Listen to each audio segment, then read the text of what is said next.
அஜித்குமார் வழக்கில் 5 காவலர்கள் சிறையில அடைச்சிருக்காங்க. உறவினர்கள் முற்றுகையில் காவல் நிலையத்தில் பரபரப்பு. போலீசார் விசாரணையில் கோவில் காவலாளி உயிரிழந்த வழக்கில் 5 காவலர்கள் சிறையில் அடைக்கப்பட்டிருக்காங்க. இதை கண்டித்தும் தங்களை கைது செய்ய வற்புறுத்தி காவலர்கள் குடும்பத்தினர் காவல் நிலையத்தை முற்றுகையிட்டிருக்காங்க.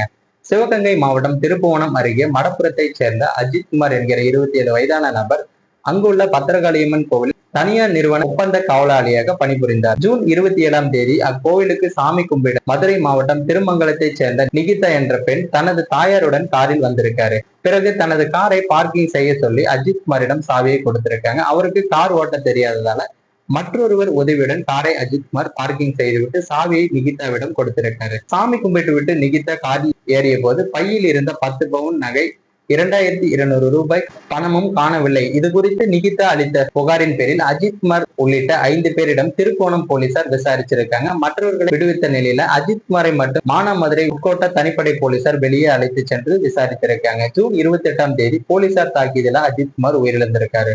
அதைத் தொடர்ந்து அஜித்குமாரை தாக்கி கொலை செய்த போலீசார் மீது நடவடிக்கை எடுக்க வேண்டும் என வற்புறுத்தி அஜித்குமார் உறவினர்கள் மடப்புறத்தில் ஜூன் 28ஆம் தேதி போராட்டம் நடத்தினாங்க. போலீசார் அதிகாரிகள் சமரசத்தை தொடர்ந்து மதுரை அரசு மருத்துவமனையில் அஜித்குமார் உடல் பிரேத பரிசோதனை செய்யப்பட்டு உறவினர்களிடம் ஒப்படைக்கப்பட்டது.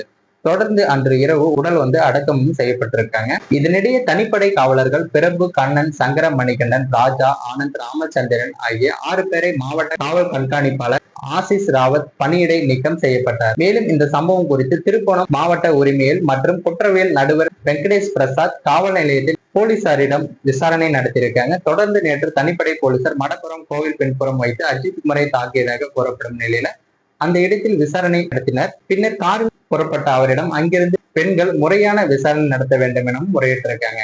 அவர்களிடம் வெங்கடேஷ் பிரசாத் சம்மன் அனுப்பி முறையாக விசாரணை நடத்தப்படும் என தெரிவிச்சிருக்காங்க. தொடர்ந்து அங்கிருந்து புறப்பட்டு சென்றனர். இதனிடையே அஜித்குமாரிடம் உடலில் 18 இடங்களில் காயங்கள் இருப்பதும் ரத்த கசிவு இருந்ததும் பிரேத பரிசோதனை அறிக்கையில தெரிவிக்கப்பட்டிருக்கு. இதைத் தொடர்ந்து நேற்றிரவு அஜித்குமார் உயிரிழந்த வழக்கில் தனிப்படை காவலர்கள் பிரபு, கண்ணன், சங்கர மணிகண்டன், ராஜா, ஆனந்த் ஆகிய 5 பேரையும் கைது செய்திருக்காங்க. பின்னர் மாவட்ட உரிமையல் மற்றும் குற்றவியல் நடுவர் நீதிமன்றத்தில் ஆஜர்படுத்தப்பட்டிருக்காங்க. அவர்கள் 5 பேரையும் 15 நாள் நீதிமன்ற காவலில் வைக்க குற்றவியல் நடுவர் வெங்கடேச பிரசாத் உத்தரவிட்டிருக்காரு. இதையடுத்து அவர்கள் மதுரை மத்திய சிறையிலும் அடைச்சிருக்காங்க. இந்த நிலையில் காவலர்களை கண்டித்து இன்று காலை அவரது குடும்பத்தினர் திருப்புவனம் காவல் நிலையத்தை முற்றுகையிட்டிருக்காங்க. தொடர்ந்து அவர்கள் கூறுகையில், அரசுக்காக வேலை பார்த்ததுக்கு தண்டனையா, எங்களையும் கைது செய்ய வேண்டும் என கூறி போராட்டத்திலும் ஈடுபட்டிருக்காங்க. பிறகு போலீசார் அவர்களிடம் சமரசம் பேசி அனுப்பியும் வச்சிருக்காங்க. இந்த சம்பவம் பாத்தீங்கன்னா அப்பகுதி மக்களிடையே பெரும் பரபரப்பை ஏற்படுத்தி இருக்கு. மக்களுக்கு காவலாக இருக்கக்கூடிய காவல்துறையில இந்த சம்பவம் நடந்தது பெரும் அதிர்ச்சியையும் சர்ச்சையும் ஏற்படுத்தி இருக்கு. மேலும் இந்த கொலையில் வேற ஏதாவது காரணங்கள் தெரிந்தால் உடனுக்குடன் நமது சேனல்ல நம்ம பதிவேற்றம் பண்ணுவோம். மேலும் இது போன்ற வீடியோ உடனுக்குடன் தெரிஞ்சுக்க மறக்காம நமது சேனலை சப்ஸ்கிரைப் பண்ணுங்க. நம்ம போடக்கூடிய வீடியோ பிடிச்சிருந்தா மற்றவங்களுக்கும் ஷேர் பண்ணுங்க.